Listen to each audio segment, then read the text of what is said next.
राज्य मंत्री अतुल गर्ग जी, मुख्य सचिव तिवारी जी, अपर मुख्य सचिव अमित मोहन प्रसाद जी और उपस्थित सभी स्वास्थ्य विभाग के प्रमुख सचिव, हमारे हेल्थ पार्टनर्स, मीडिया कर्मी, आज ये बहुत अत्यंत हर्ष का विषय है कि कोरोना के एक साल के पश्चात, एक साल के अंतर्गत हमने बहुत सारे कार्यक्रम किए भी थे और बहुत सारे कार्यक्रम हमारे छूट भी गए थे। उसी को बीच में हमने लगातार इन प्रोग्राम के द्वारा और माननीय मुख्यमंत्री के नेतृत्व में हमने इन कार्यक्रम को पुनर्शुभारंभ करके और इसको हमने आगे बढ़ाया था। आपके प्रयास से और पिछले 4-5 साल से आपके सघन प्रयास से जापानी एन्सेफेलाइटिस जो 38 जिलों में प्रभावित रहा, लगातार अंतर विभागीय समन्वय के साथ में आपने विभिन्न प्रकार के कार्यक्रम के अंतर्गत एक सघन अभियान शुरू करने के बाद छोटे बच्चों का टीकाकरण करने पर इससे हमने देखा कि आज हमारा मृत्यु दर लगभग 2 या 4 हमारे रह गए। जेई में, एईएस में थोड़े बहुत हमारे रह गए। ये सफलता तभी हो पाया जब हम सब लोग ने मिलके इस कार्यक्रम को हमने आगे बढ़ाया। इसी के साथ में आज के दिन, और आज मैं ये भी कहना चाहूँगा कि अब हमारा जो ई कवच का जो पोर्टल है, इसमें हमने आज अपने आशा वर्कर के द्वारा और नीचे के हेल्थ वर्कर के द्वारा 3,50,000 के छूटे हुए बच्चों जिनको हमको जापानीज एन्सेफेलाइटिस लगाना है, उनका लाइन लिस्टिंग कर दिया है। ठीक उसी तरह जिस तरह से हम आज वैक्सीनेशन का कार्यक्रम करा रहे हैं, जिसमें कोविन पोर्टल के माध्यम से हम सारे लोगों का नाम अपलोड कराते हैं, तो उसी तरह ई कवच के इस पोर्टल पर भी 3,50,000 के नाम लाइन लिस्टिंग के साथ आज हमारे पास पूरी तरह से मिल गया है। ये आशा वर्कर के द्वारा जब ये जेई का टीकाकरण एएनएम के द्वारा जब होगा तो उनके ई कवच पर इसको अपलोड किया जाएगा और एक बच्चों का भी हम इसका जानकारी हमको मिलेगा जिनको ये टीकाकरण हुआ है। और इसके उपरांत हम बाद में भी इसको देख सकते हैं किसी भी एरिया में कि अगर इसका हमको जांच भी करना है या ये देखना है कि इन बच्चों को सही तरह से टीकाकरण प्राप्त हुआ है, तो वो भी हम इसकी जांच कर सकते हैं। टेक्नोलॉजी को आप इस स्वास्थ्य विभाग में जोड़ने से बहुत सारा लाभ हमको मिला है और हम इसी दिशा में स्वास्थ्य विभाग को और बेहतर करने के लिए हम इसमें लगातार प्रयास में लगे हुए हैं।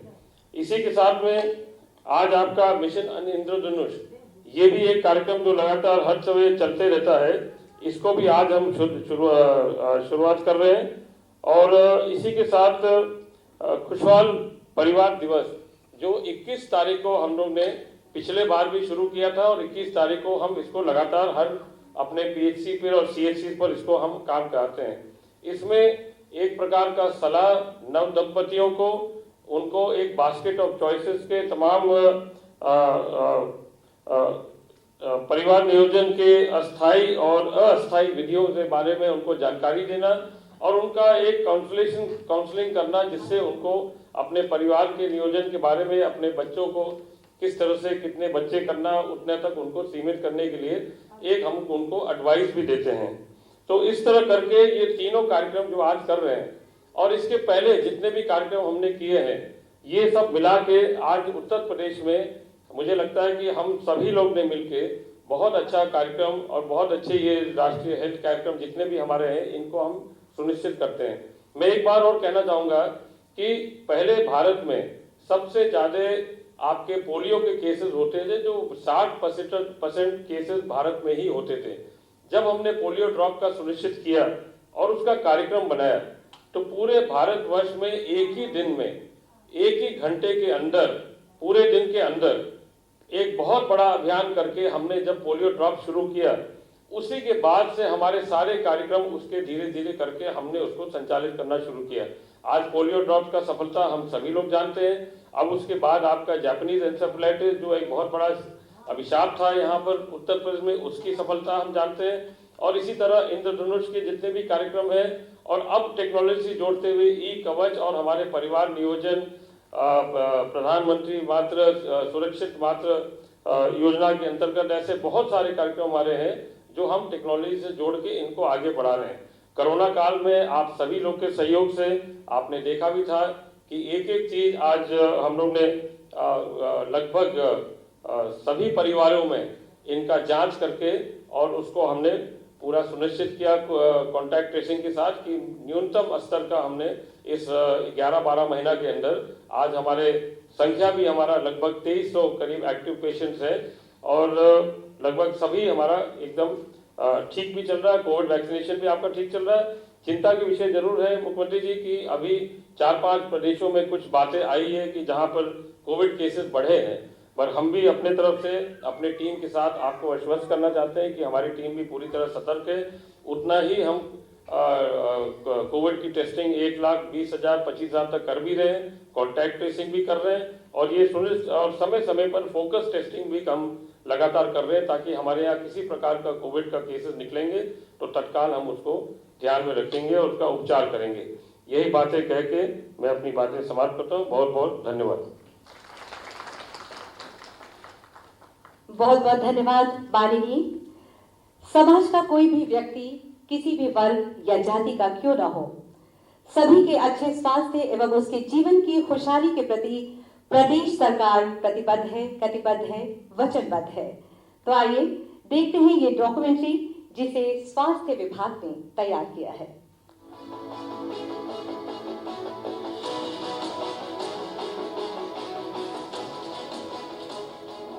उत्तर प्रदेश सरकार प्रदेश में स्वास्थ्य सेवाओं को सुदृढ़ करने के लिए प्रतिबद्ध है।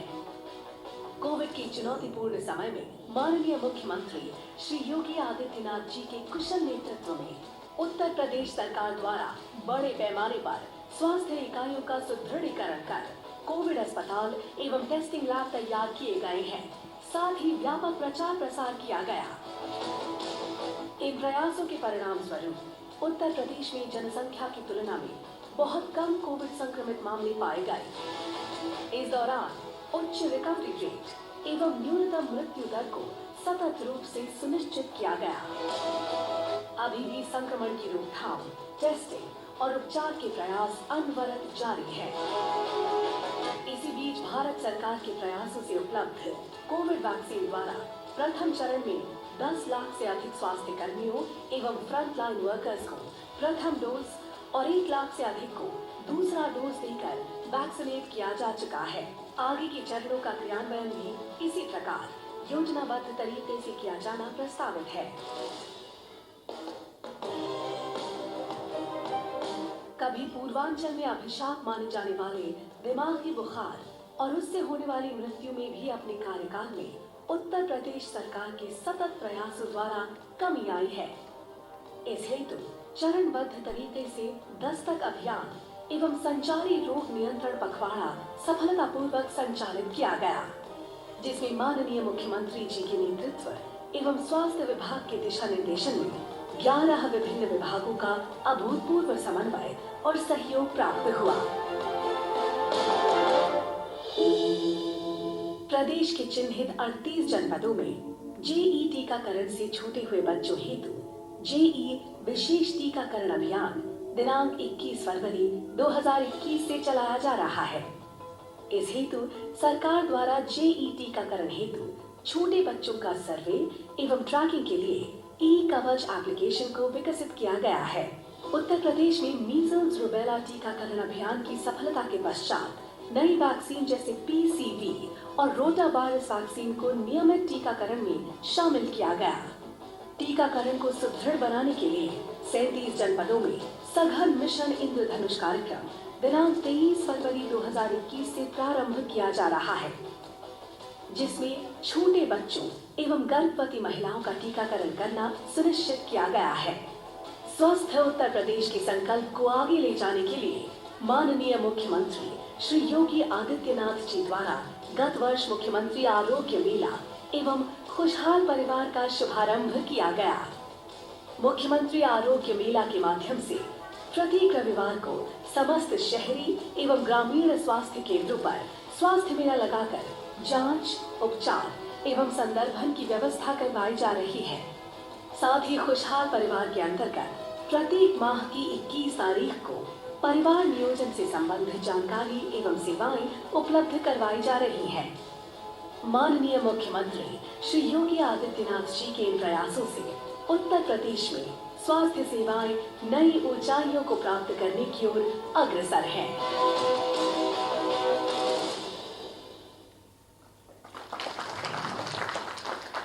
तो आइए इस डॉक्यूमेंट्री के बाद आगे बढ़ते हैं। इस बार राष्ट्रीय स्वास्थ्य मिशन द्वारा जेई टीकाकरण से छूटे हुए बच्चों की लाइन लिस्टिंग तैयार करने और टीकाकरण की सूचनाएं रियल टाइम में अपलोड करने हेतु ई कवच नाम के एप्लीकेशन का प्रयोग किया जा रहा है। मैं बड़े ही आदर के साथ माननीय मुख्यमंत्री महोदय जी से अनुरोध करती हूं कि कृपया इस ई कवच एप्लीकेशन को लॉन्च करने की कृपा करें। आप सबकी शुभकामना रूपी जोरदार तालियों के साथ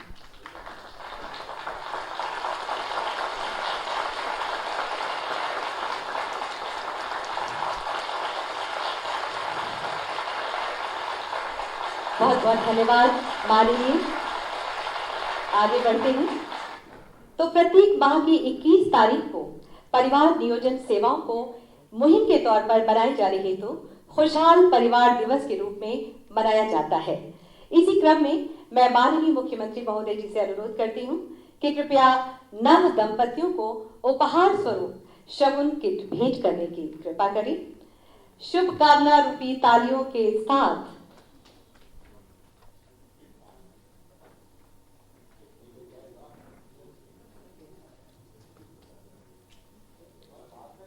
ये शगुन किट है,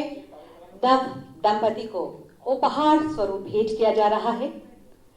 माननीय मुख्यमंत्री महोदय जी के शुभ कर कमलों के द्वारा, ताकि परिवार खुशहाल हो, स्वस्थ हो और समाज हित हेतु कार्य करने में सक्षम हो। ये शगुन किट उपहार स्वरूप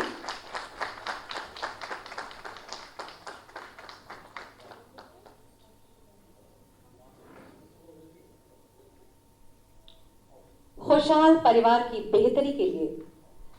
शगुन किट उपहार स्वरूप दिया जा रहा है इन नव दंपतियों को। बहुत बहुत धन्यवाद माननीय। और अब सघन मिशन इंद्रधनुष टीकाकरण अभियान के तहत 37 जनपदों में किसी कारणवश बच्चे आवश्यक टीकों से वंचित रह गए हैं, उन सभी छूटे हुए बच्चों का टीकाकरण होगा। एक एक कर हमारे ये बच्चे आएंगे।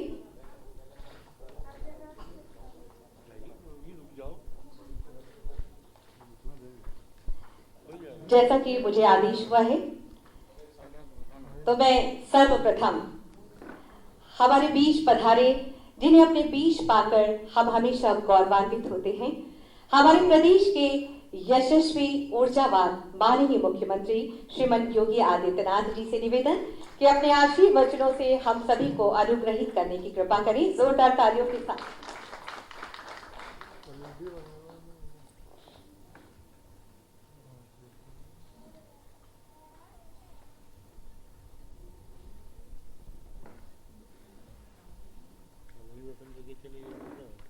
आज के इस समारोह में यहाँ मंच पर उपस्थित प्रदेश सरकार में मेरे सहयोगी मंत्री, चिकित्सा स्वास्थ्य परिवार कल्याण तथा शिशु कल्याण मंत्री श्री जय प्रताप सिंह जी, विभाग के राज्य मंत्री श्री अतुल गर्ग जी, प्रदेश के मुख्य सचिव श्री आर के तिवारी जी, अपर मुख्य सचिव चिकित्सा एवं स्वास्थ्य परिवार कल्याण एवं शिशु कल्याण विभाग श्री अमित मोहन प्रसाद जी, यूनिसेफ की यहाँ पर चीफ मिस रूथ लियोनोज और आज के इस कार्यक्रम में उपस्थित स्वास्थ्य विभाग के सभी अधिकारीगण और उपस्थित सभी लाभार्थीगण, मैं सबसे पहले जापानी इंसेफ्लाइटिस टीकाकरण अभियान मिशन इंद्रधनुष के तृतीय संस्करण और खुशहाल परिवार दिवस पर शगुन किट वितरण के आज के इस कार्यक्रम के अवसर पर स्वास्थ्य विभाग को हृदय से बधाई देता हूं और जो आज के अवसर पर इन सभी योजनाओं से लाभान्वित हो रहे हैं, जेई टीकाकरण से, मिशन इंद्रधनुष के इस अभियान से और खुशहाल परिवार के इस अभियान से, उन सबके प्रति अपनी शुभकामनाएं भी व्यक्त करता हूं। मुझे बहुत प्रसन्नता है कि पिछले 4 वर्षों के दौरान प्रदेश सरकार ने अंतर विभागीय समन्वय के माध्यम से इंसेफ्लाइटिस पर प्रभावी नियंत्रण करने में सफलता प्राप्त की है। हम सब जानते हैं कि इंसेफ्लाइटिस पिछले 40-42 वर्षों से पूर्वी उत्तर प्रदेश के नौनिहालों को निगल रही थी। अकेले पूर्वी उत्तर प्रदेश के केंद्र बिंदु गोरखपुर के बीआरडी मेडिकल कॉलेज में इस बीमारी से प्रतिवर्ष 1200 बच्चों की मौत होती थी और जो लोग मेडिकल कॉलेज तक नहीं पहुंच पाते थे उनकी संख्या भी लगभग इतनी ही थी। लगभग 40 वर्षों तक मौत का सिलसिला चलता रहा, लेकिन 2017 में प्रदेश में हमारी सरकार जब आई तो हम लोगों ने उस समय अंतर विभागीय समन्वय के माध्यम से स्वास्थ्य विभाग को नोडल विभाग बना करके इस कार्यक्रम को आगे बढ़ाना प्रारंभ किया और मुझे प्रसन्नता है कि आज जेई और एईएस को लेकर के पूर्वी उत्तर प्रदेश और प्रदेश के अंदर जो विशेष अभियान प्रारंभ हुए, इसके कारण बीमारी पे लगभग 75% और मौत के आंकड़ों को नियंत्रित करने में हम लोगों को 95% सफलता प्राप्त हुई है। मैं इसके लिए स्वास्थ्य विभाग और सभी संबंधित विभाग के साथ ही यूनिसेफ, WHO और अन्य उन सभी संस्थाओं को जिन्होंने हमारे इस मिशन में सहभागी बनकर के इस कार्यक्रम को सफलता की नई ऊंचाइयों तक पहुंचाया है, मैं इसके लिए सबके प्रति हृदय से धन्यवाद देते हुए उन सबका अभिनंदन करता हूं। ये सबसे उपयुक्त समय है जेई टीकाकरण का। मुझे याद है जब हम लोगों ने 2005 में पहली बार जेई टीकाकरण का कार्यक्रम प्रारंभ किया था, तो उस समय चुनौती हमारे सामने यही थी कि टीकाकरण कब होना चाहिए और उस समय भी हम लोग इस निष्कर्ष पर पहुंचे थे कि टीका को हमेशा एक्टिवेट होने में कुछ समय लगता है। तो स्वाभाविक रूप से जेई और एईएस के जो मामले पूर्वी उत्तर प्रदेश या प्रदेश के 38 जनपदों में देखने को मिले हैं, ये मध्य जुलाई से लेकर के नवंबर तक देखने को मिले हैं। तो मध्य जुलाई से नवंबर तक के इस कालखंड के लिए आवश्यक है कि हम फरवरी-मार्च में ही टीकाकरण के इस कार्यक्रम को संपन्न कर सकें। और मुझे प्रसन्नता है कि आज 21 फरवरी को स्वास्थ्य विभाग जेई टीकाकरण के इस अभियान को आज लगातार चौथे वर्ष भी आगे बढ़ा रहा है। ये कार्यक्रम केवल स्वास्थ्य विभाग तक सीमित ना हो, यूनिसेफ और WHO के प्रतिनिधि यहाँ पर हमारे साथ जुड़े हैं, अन्य तमाम संस्थाओं के जो प्रतिनिधिगण हैं वे भी हमारे साथ इस कार्यक्रम के साथ जुड़े हैं। भारत सरकार का सहयोग निरंतर हमें इसके लिए प्राप्त हो रहा है। अंतर विभागीय समन्वय हमारी इस पूरे अभियान की सफलता का मूल मंत्र है। हम सब जानते हैं कि इंसेफ्लाइटिस पे नियंत्रण होना तब संभव हुआ जब स्वच्छ भारत मिशन में आदरणीय प्रधानमंत्री जी के अनुकंपा से खुले में शौच से मुक्ति का एक बृहद अभियान चला। आज उसका परिणाम है स्वच्छ भारत मिशन और उसके साथ ही जल जीवन मिशन के अंतर्गत हर घर नल की योजना को भी सफलतापूर्वक आगे बढ़ाना। नगर क्षेत्र हो या ग्रामीण क्षेत्र, स्वच्छता के साथ साथ शुद्ध पेयजल की आपूर्ति बीमारी के 60% समस्या का समाधान करने में बहुत बड़ी भूमिका का निर्वहन करता है और हम सबको इसकी ताकत को महसूस करना होगा। सामान्य स्वच्छता के अभियान को भी नगर विकास और ग्रामीण विकास विभाग, पंचायती राज विभाग ने बहुत अच्छे ढंग से आगे बढ़ाया है। और यही नहीं, जन जागरूकता के कार्यक्रम में बेसिक शिक्षा परिषद ने, माध्यमिक शिक्षा परिषद ने, बाल विकास और महिला कल्याण विभाग ने ये हर एक स्तर पर जो बृहद अभियान चले हैं, आज उसका परिणाम हम सबके सामने है। अंतर विभागीय समन्वय की इस ताकत को हम सबको समझना पड़ेगा और उसको उसी रूप में आगे बढ़ाते हुए हमें जापानी इंसेफ्लाइटिस और एक्यूट इंसेफ्लाइटिस सिंड्रोम को पूरी तरह प्रदेश से समाप्त करके दिखाना है कि हम लोग बिना किसी अतिरिक्त खर्चे के कन्वर्जेंस के माध्यम से बेहतरीन प्रदर्शन करके इस महामारी को पूरी तरह नियंत्रित करेंगे। और वह उत्तर प्रदेश सरकार ने स्वास्थ्य विभाग की टीम के साथ विभिन्न विभागों के अधिकारी और कर्मचारियों की मदद से करने में लगभग 95% तक इसमें सफलता प्राप्त की है। जो शेष 5% है, उस 5% के लक्ष्य को इस वर्ष हम पूरा कर सकें, इस दृष्टि से आज का यह अभियान यहाँ पे प्रारंभ हो रहा है। मैं इस अभियान के प्रति सबसे पहले अपनी शुभकामनाएं देता हूं और विभाग को इस सफलता के लिए हृदय से बधाई भी देता हूं। दूसरा कार्यक्रम आज यहाँ पर प्रारंभ हो रहा है मिशन इंद्रधनुष का 3य संस्करण के शुभारंभ का। तमाम प्रकार की ऐसी बीमारियां हैं जो समय पे गर्भवती महिला को या फिर नवजात शिशु को टीकाकरण के माध्यम से हम उन्हें बचा सकते हैं और उनके जीवन को सुरक्षित रख सकते हैं। लेकिन जागरूकता का अभाव या लापरवाही ये कहीं न कहीं गर्भवती महिला को, माता को और बच्चे को भी इसकी मृत्यु दर को ही बढ़ाता है, बाल मृत्यु दर और मातृ मृत्यु दर को बढ़ाता है। लेकिन साथ साथ तमाम ऐसी बीमारियों की चपेट में उन्हें ले आता है जो जिंदगी भर के लिए नवजात शिशु को फिर से समाज के भरोसे छोड़ने के लिए मजबूर कर देता है। उस प्रकार की स्थिति न हो, आदरणीय प्रधानमंत्री जी की अनुकंपा से मिशन इंद्रधनुष का जो कार्यक्रम प्रारंभ हुआ है, इसे सफलता की नई ऊंचाइयों तक पहुंचाने का दायित्व भी हम सबका। इसका 3य संस्करण का कार्यक्रम भी 2 दिन के बाद प्रारंभ होगा। इसको हम सफलतापूर्वक आगे कैसे बढ़ा सके, यह हर जागरूक नागरिक का दायित्व होना चाहिए। याद रखना, समाज में कहीं भी अभाव होगी, बीमारी होगी, गरीबी होगी, अव्यवस्था होगी या किसी भी प्रकार का कोई भी बीमारी या कोई संक्रमण होगा, तो समाज अपने आप को ये ना समझे कि वह अपने आप को सुरक्षित कर पाएगा।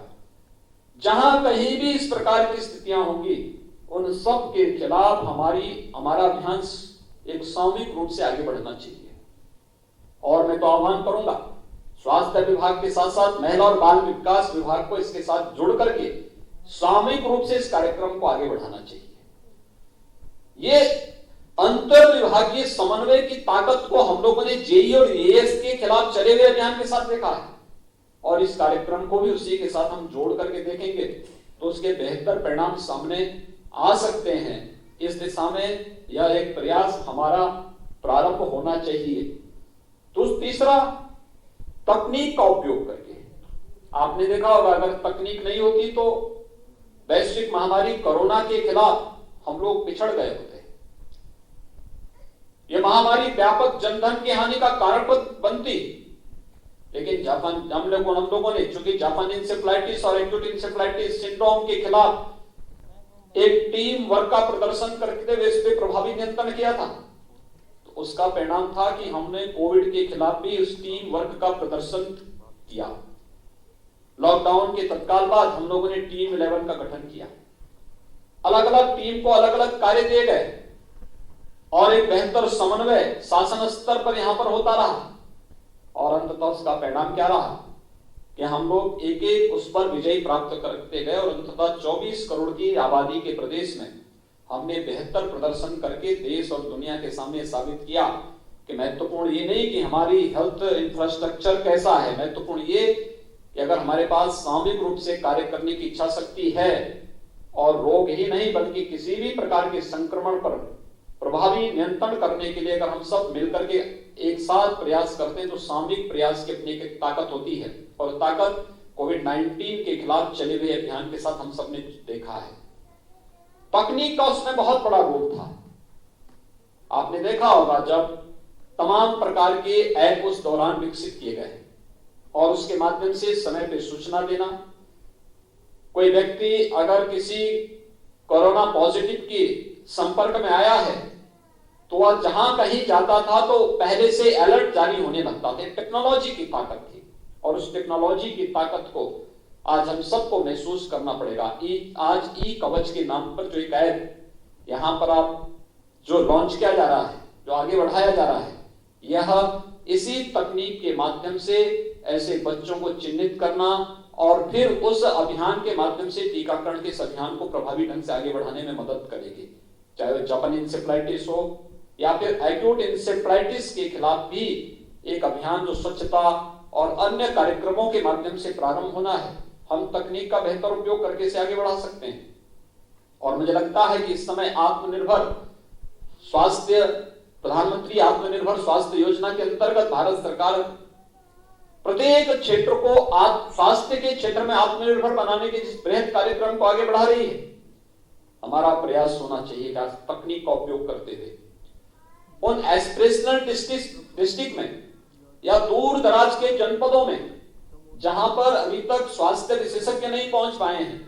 हम वहां पे टेलीमेडिसिन को लेकर के चले जाएं, टेली कंसल्टेशन की सुविधा वहां देना प्रारंभ कर दें। मुझे लगता है कि विशेषज्ञ चिकित्सकों की समस्या का समाधान टेक्नोलॉजी आपकी कर देगी और ये टेक्नोलॉजी एक नया जीवन दान देगा उत्तर प्रदेश के प्रत्येक उस नागरिक को जो अब तक स्वास्थ्य सुविधा से वंचित रहा है। उस तक टेक्नोलॉजी उसके जीवन में एक नया परिवर्तन ला सकती है और ये टेक्नोलॉजी इस फील्ड में भी हमें आगे देने का प्रयास करना चाहिए। मुझे प्रसन्नता है कि आज नवंबर 2020 से 21 तारीख, प्रत्येक माह की 21 तारीख को खुशहाल परिवार के रूप में आगे बढ़ाने का कार्यक्रम प्रदेश सरकार के द्वारा प्रारंभ हुआ है। एक अभियान का हिस्सा है। हर एक व्यक्ति के बारे में जागरूकता, परिवार के बारे में, स्वस्थ परिवार के बारे में, खुशहाल परिवार के बारे में प्रारंभ करने का एक प्रयास है। और मुझे विश्वास है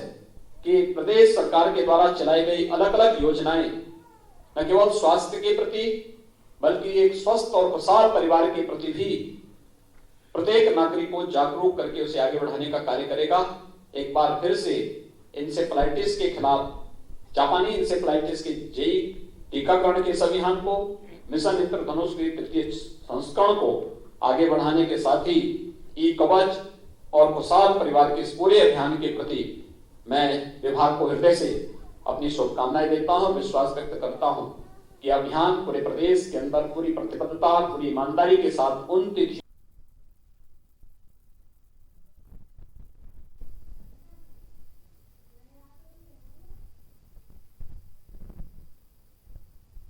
आप सबकी जोरदार तालियों के साथ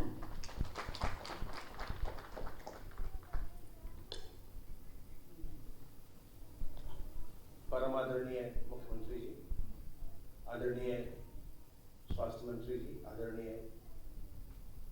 स्वास्थ्य राज्य मंत्री जी, मुख्य सचिव महोदय, यहाँ उपस्थित समस्त अधिकारीगण, हमारे जो डेवलपमेंट पार्टनर्स हैं, WHO, यूनिसेफ, BMGF, पाथ इत्यादि, इनके प्रतिनिधिगण, मीडिया के साथियों, देवियों, सज्जनों और बच्चों, आज ये हमारा अत्यंत सौभाग्य है कि जेई के छूटे हुए बच्चों के टीकाकरण कार्यक्रम और मिशन इंद्रधनुष 3.0 के शुभारंभ के लिए माननीय मुख्यमंत्री जी ने अपना समय प्रदान किया है। आज उनकी अत्यंत व्यस्तता है, उन्हें केरल भी जाना